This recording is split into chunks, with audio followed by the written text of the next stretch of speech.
Hi guys, I'm Vandana and welcome to my channel. I don't know why पर आप सब लोग यही चाहते थे कि मैं ताजमहल पे वीडियो बनाऊं, जो कि अभी इंडिया की सबसे ज्यादा कंट्रोवर्शियल प्लेस बन चुकी है।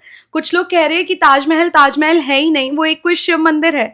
और कुछ लोग ये कह रहे हैं कि ताजमहल को शाहजहां ने बनवाया ही नहीं है। और फिर आती है सबसे पॉपुलर चीज कि जिन वर्कर्स ने ताजमहल बनवाया था उन सभी के हाथ काट दिए गए थे। और ये सब कंट्रोवर्सीज और फैक्ट्स के बीच में दब गया है ताजमहल की रियलिटी। तो चलो आज जानने की कोशिश करते हैं कि जो भी चीजें हमें पता है क्या वो सही है, क्या वो गलत है। शाहजहां की टोटल 3 वाइफ्स थी। जो पहली 2 मैरिजेस थी वो कोई पॉलिटिकल अलायंस के तौर पर थी, और थर्ड वन वाज मुमताज, जिनसे वो एक्चुअली बहुत प्यार करते थे। And because of that deep affection Shahjahan ने मुमताज को एक टाइटल दिया था, मलिकाए जहां, queen of the world. Shahjahan और मुमताज के टोटल 14 बच्चे थे, जिनमें से आधों की तो चाइल्ड बर्थ वाले टाइम ही डेथ हो गई थी because of medical services. And 1631 में जब मुमताज अपने 14th बच्चे को जन्म दे रही थी, उसी एग्जैक्ट टाइम पर उसकी डेथ हो गई थी। She suffered from loss of blood.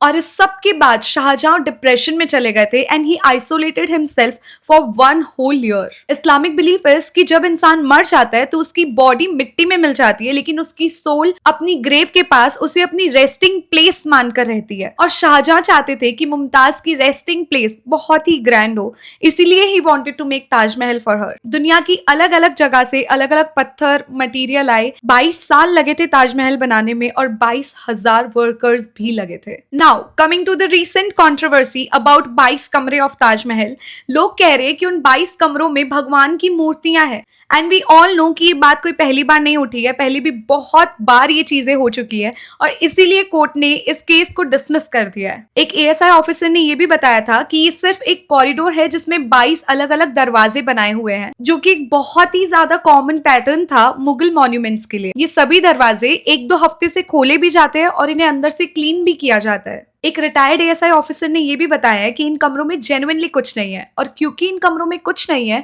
इन कमरों को खोलकर अननेसेसरी भीड़ क्रिएट करने का कोई सेंस नहीं है, क्योंकि ऑलरेडी ताजमहल में per day on an average 1 lakh visitors आते हैं। इतनी क्लैरिटी देने के बाद भी चीजें यहाँ पर क्लियर नहीं हुई, और इसीलिए एएसआई ऑफिसर्स ने अपनी ऑफिशियल वेबसाइट पे इन कमरों की पिक्चर्स को लाइव कर दिया।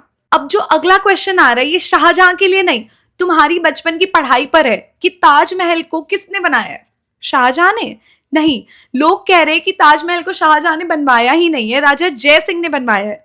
Is it true? चलो जानने की कोशिश करते हैं। राजा जय सिंह और शाहजहां का एक बहुत ही अच्छा कनेक्शन था। जिस जगह पर आज ताजमहल है, उसी जगह पर पहले राजा जय सिंह की एक प्रॉपर्टी थी। राजा जय सिंह इस प्रॉपर्टी को फ्री में दान देना चाहते थे, लेकिन शाहजहां को ये जगह मुमताज के लिए चाहिए थी और वो इस जगह को खरीद कर अपनी बनाना चाहते थे।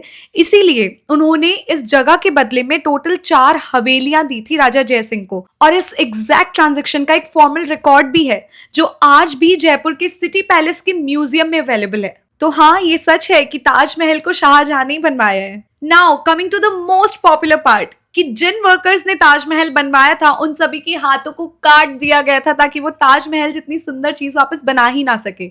इस चीज में कितनी सच्चाई है? ये बातें हम बचपन से करते जा रहे हैं, लोगों को व्हाट्सएप पे फॉरवर्ड करते जा रहे हैं, लेकिन इन सब बातों में कितनी सच्चाई है? Do we all know? No. अच्छा, तुम मुझे एक बात बताओ, इज इट इवन पॉसिबल? 22,000 लोगों के हाथ काटना कोई 5 मिनट का टास्क नहीं है। और अगर ये चीज बहुत लंबी चली होगी तो वर्कर्स ने क्या पेशेंटली अपने टर्न का वेट किया होगा कि आज मेरे हाथ कटने का टाइम है, कल तेरे हाथ कटने का टाइम है? नहीं। और अगर उनके हाथ काटे जाते तो एटलीस्ट उनके हाथों के स्केलेटन तो कहीं मिलते, कहीं तो किसी बुक में कुछ ना कुछ तो डिटेल मिलती। लेकिन आज तक कभी किसी भी बुक में इन चीजों को नहीं लिखा गया है।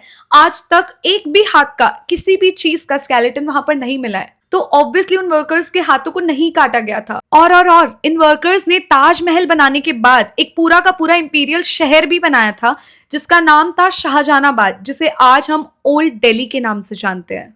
तो अगर ये सारी चीजें इतनी ही क्लियर थी, तो ये सारी की सारी चीजें लोगों के बीच में आई कैसे? इन चीजों की शुरुआत हुई कैसे? Because of PN Oak. ये कोई हिस्टोरियन नहीं थे, बस इन्हें लिखना अच्छा लगता था। No proof, no evidence, nothing. बस हिस्टोरिक चीजों के बारे में उनके माइंड में जो आता था, उन्हें वो सारी की सारी चीजें लिखनी बहुत अच्छी लगती थी। For example, according to PN Oak, Christianity actual में एक मुझे बोलने में भी अजीब लग रहा है, कृष्ण नीति है। यस, उनके अकॉर्डिंग मुगल्स ने कभी कुछ बनवाया ही नहीं है, and everything is about Hinduism. ऐसे ही उनका एक बार मन किया और उन्होंने एक स्टोरी बनाई कि ताजमहल एक्चुअल में एक ताजमहल नहीं है, ये एक हिंदू टेम्पल है, शिव जी का मंदिर है। लेकिन ये सारी की सारी चीजें कोर्ट में गलत भी प्रूव हो गई है। But we have social media, we have WhatsApp, तो व्हाट्सएप फॉरवर्ड्स में जो भी नई चीजें मिलती है हम फॉरवर्ड करते रहते हैं। तो ये सारी की सारी चीजें बढ़ते बढ़ गई। नाउ एक और रूमर आया है that is Taj Mahal haunted. Is it? देखो, पीपल यूज टू से दिस क्योंकि उन्हें लगता था कि वर्कर्स के हाथ एक्चुअली वहां पर काटे गए थे। But now when we all know कि ऐसा कुछ भी नहीं था, तो ऑब्वियसली ये रीजन नहीं हो सकता। दूसरा रूमर, लोग कहते हैं कि शायद मुमताज की आत्मा वहां पर आज भी भटकती है। With zero proof, zero evidence, zero experience, किसी ने ऐसी चीजें कोई एक्सपीरियंस भी नहीं की है। बट पता नहीं क्यों people are saying this that Taj Mahal is haunted. No, it's not. Okay, so बहुत सारे आंसर्स मिले हमें इस वीडियो में, but now I have one question. लेकिन उस क्वेश्चन से पहले प्लीज लाइक कर दो इस वीडियो को, सब्सक्राइब कर दो इस चैनल को, क्योंकि ऐसी और भी बहुत सारी वीडियोस आने वाली है। सो माय क्वेश्चन इज कि अगर ऑफिशियली ये सारी की सारी चीजें इतनी ही ज्यादा क्लियर है, तो हर थोड़े दिन में ये मंदिर, ताजमहल, हिंदू, मुगल्स, ये सारी की सारी चीजें आ कहां से रही है और क्यों आ रही है और इसका फायदा किससे हो रहा है?